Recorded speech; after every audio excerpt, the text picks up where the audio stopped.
Yes. Are Do you you put the ready? ball? Yes. Okay, so here's how to play the game.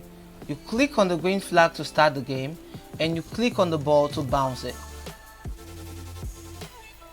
Now, Alright. here's your assignment.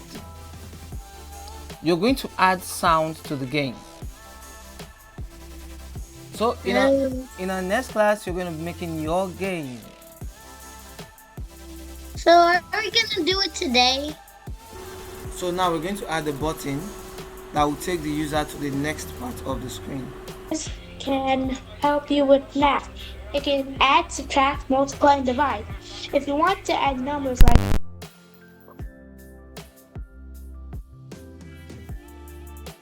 Explain something now.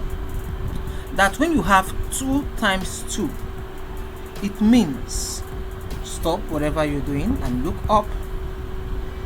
It means you have 2 equal groups of 2, right?